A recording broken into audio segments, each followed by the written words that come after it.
work here to be able to come together in a space to discuss how they would like their neighborhood to be changed and what are the issues. So we've had a total of 6 workshops, this being the last one. The first couple covered issues such as community space, what does it mean to have lived work and adaptive reuse, what are the transportation issues, what does affordable housing mean. And each of those workshops, if you've missed them, they're up online at our website, www.mas.la/Futuro, which is on a lot of our materials.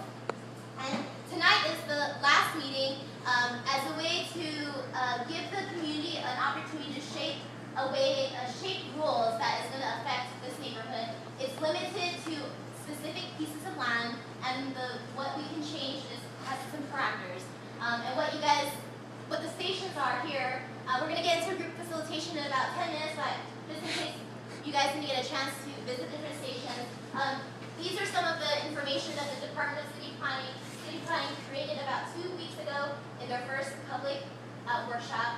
This is their way of trying to get community members to say, well, this is what I would like to see the changes be. And Craig Weber is here on behalf of Department of City Planning, which I know some of you guys saw him 2 weeks ago. Do you want to say anything about the process or kind of the intention behind these words, Craig?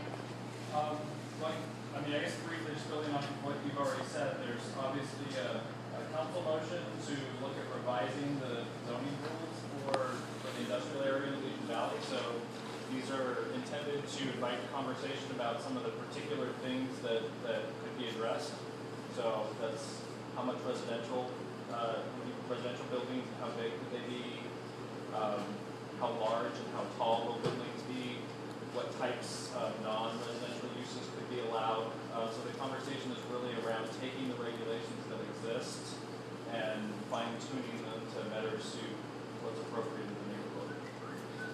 Thank you, Craig. Does anyone have any quick questions, clarifying questions for Craig? So what would be the process once everything is in place as far as the issues that everyone agrees on? Yeah, so generally that process is, ideally we would find some sense of consensus around what these main issues are, and we would draft an ordinance to revise the queue conditions. That would be a draft. We would hold a public hearing here in the neighborhood so that you get notice for that 24 days in advance. After the public hearing, we would write a staff report for the Planning Commission, recommending, hey, here's what we should do, here's what the community said. After the Planning Commission hearing, then the City Council would consider it, and it goes to a council committee and then the council ultimately. So that process just in and of itself, when everything goes real fast and it's like easy and there's consensus, is about a 6-month process. It's already begun, right? No. From public hearing to council adoption is roughly a 6-month process. Which means that today's meeting is just one of many opportunities where you can share your opinions and your position. We also... When you said the last meeting of the year?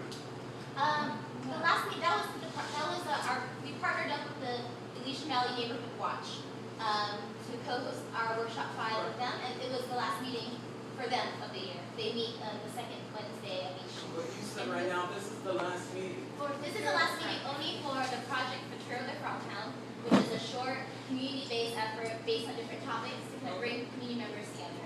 And I also want to introduce Maria La Madrid, who is also at LA Mas kind of leading this effort with me. And then we also, one of the other stations over there, the Neighborhood Council has done a lot of work in terms of doing research and having recommendations, and we invited the Neighborhood Council to kind of present their recommendations, and I want to share with a private resident who knows about this process. So, yeah, I'm Steve Appleton, and I am the chair of Neighborhood Council. This is an official Neighborhood Council effort in terms of the interaction here today, except that this presentation was produced by consensus of the Environment and Land Use Committee. And originally, the Neighborhood Council identified the queue conditions as an important opportunity for the community to shape the future, and so initiated a process of review and made recommendations to Councilmember O'Farrell, who then put that to the planning department, and we are where we are. In other words, this idea of gaining consensus The neighborhood council made specific recommendations, so we've got those in a simple form here, and there are various people who are involved in that effort that are in the room that can answer questions. So that's why I'm here, and we thank Futuro for putting this effort together so we can all talk. Great, and we are waiting for our facilitator to get here. It's the first day of Hanukkah, so he's biking over from downtown. So I'm going to kill time for a few minutes as he gets here. If you guys haven't had a chance to look at the last station, the goal is just to give an overview of which properties are affected by the queue conditions. A lot of people in various meetings are concerned that it's going to be single-family homes, and this map shows that the land that's being affected by the queue conditions is primarily commercial manufacturing land in the northern part of the neighborhood along the LA River. So if you guys haven't had a chance to look, that's the map over there. No, Or it's just not primarily only, it is only. It is the only one, thank you for the clarification. I do know of some houses that are in that purple area though, that Yeah, are there are a few existing now that there are a few probably live existing there. houses. I think Yes. actually Very the important. majority of them happen to be in But this room. it's subtly, but it's a CM zone with residents in the CM zone. But it is, the zoning is CM. How often can the queue conditions can be changed? How often? The process takes, as Craig mentioned, quite some time. 6 months if the community can get behind a consensus. It's something that is not an ideal way to change how the neighborhood, the rules of the neighborhood, but given that the planning, so the Department of City Planning, they are changing their zoning code. It's like 60 years old, and there's an effort to change the zoning code and change the rules. Which means that when it's changed, the queue conditions will be gone. There will no longer be any queue conditions. But this is the shortest, fastest way to do something that doesn't require multiple council members to agree. It's all within the domain of Councilmember Mitchell Farrell, who represents this district. So I think if it gets changed now, it probably won't get changed for quite some time. But it can be changed. It can, but it's a city process where the city has to have the resources. So in this instance, Craig is the point person within the Department of City Planning, but they had to find a way to get someone on the planning department to have time and resources to So do the work. if we allow the developers to come and build right now, they can change in a few years. They can change to whatever they want, or So that's a good question. You forgot to mention that the reason that it's important to You can't talk hear about. you. What was the question? It's important to note also that though the bit larger recoding effort is eliminating key conditions, that's still like 5 years away. So affecting the key conditions now is the fastest way to get done. Yeah. And So I then think- he stated, this gentleman stated, that what's to say that once the queue conditions are in place, that the developers won't come in and take it all Well, away. the developers and property owners have a right to develop their land based on the existing rules. And what we're saying is, how can we refine those existing rules so it shapes the type of developments we like to see? There's an existing community plan in this neighborhood that also includes Silver Lake and Echo Park that was passed about 10 years ago that is the overall framework for the whole community. The queue conditions is a small component only on those pieces of land that are commercial manufacturing. It's not the best solution, and eventually the community plan for this neighborhood will be updated. Craig, I'm just try to give sort of the overview. So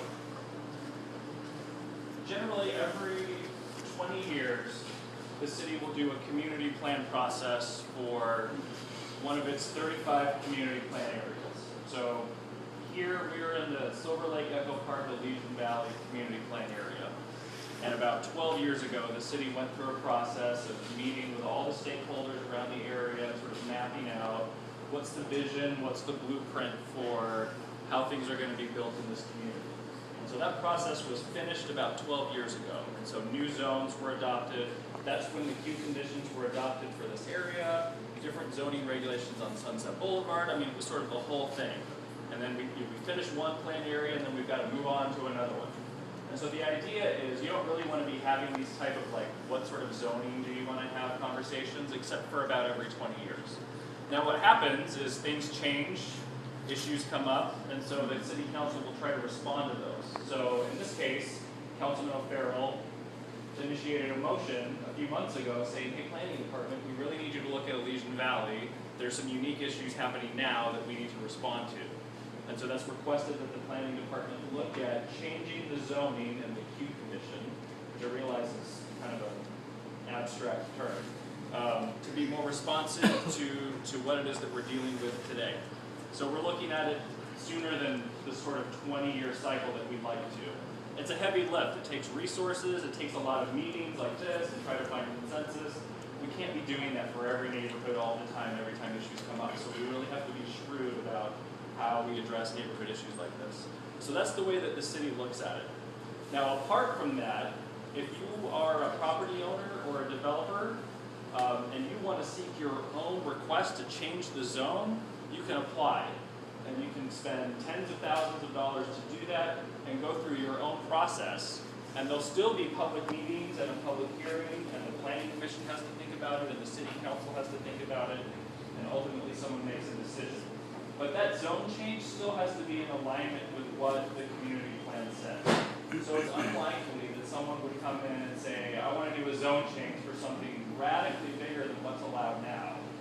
And city council won't give me special permission to do that. So what we see for the most part with a lot of the projects that I'm hearing people respond to are projects that are actually allowed based on the existing zoning. And so that's why we're having this conversation about, whoa, what is the appropriate zone from a community standpoint? So a lot of the projects that people are some of the residential applications that we've seen up and down the river, those are things that are actually allowed based on the existing zoning. People aren't asking for new zoning.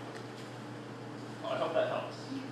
Last meeting, the Queue Commission meeting, you said that it wasn't really relevant that Travis was being when it would happen more than 50 years ago. But It was a question about eminent domain. Yeah. if the river plan's 50, it's going to say it was a 50-year plan, right? You want to see it in 50 years, it's something pretty big. But how can we trust, how can we as a community trust, if we go to Frogtown or any nonprofit organization when the developers are funding these projects? The goal of the developer is to make money. This does not mean they have to care for the community, and it seems as if empty meetings are trying to force the people to accept something they know nothing of. Look, I guess here's what I really want you to just please. I want you to hear me out. The projects that you're seeing in the neighborhood that I suspect are what you're concerned about, and that what I've heard is what the community doesn't want, are projects that are allowed right now. You don't have to get any sort of special discretion from the city. They're allowed. If you want to build a 4-story apartment building down the street, you're allowed to do that. And what the city council has actually said is, let's actually consider whether or not that's right, or should we have smaller buildings, and should we have less residential? So the city is trying to be responsive to what the community overall is saying, regardless of what developers are wanting to apply for. So your question about trust that's a large philosophical question. I can't answer it. And I want to also comment on your, we are being funded by 2 people that we've outlined. They own property and they're not planning to further develop it. So their names have been listed because we don't want people to say, oh, we're funded by developers. So I want to just clarify that we're a nonprofit trying to bring community members together and to kind of raise questions on very complex issues. And I want to also turn it over so we can get, so we're mindful of time because we want to. so when you're saying the city council has to do it, or all this, when you want to build apartments, they can do it, right? Right here in a section of low rent housing project by Dexter, section 1, no rent housing project shall hereafter be developed, open, constructed, or acquired by any manner by any state public body.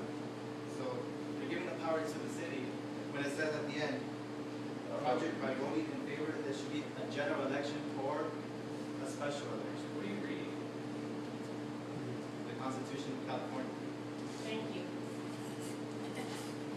That's totally, I don't really understand the context in which you're reading that. The city's zoning laws dictate what can be built, not the state constitution. And what we're doing is trying to have a conversation about the most appropriate zoning. And that's I want- so I'm gonna have a seat. And I'm gonna, since we have half an hour, and I also want to be mindful of other people who want to be able to chime in, I want to quickly introduce Mont Smith. He is someone that has been working with us. We know that often efforts like this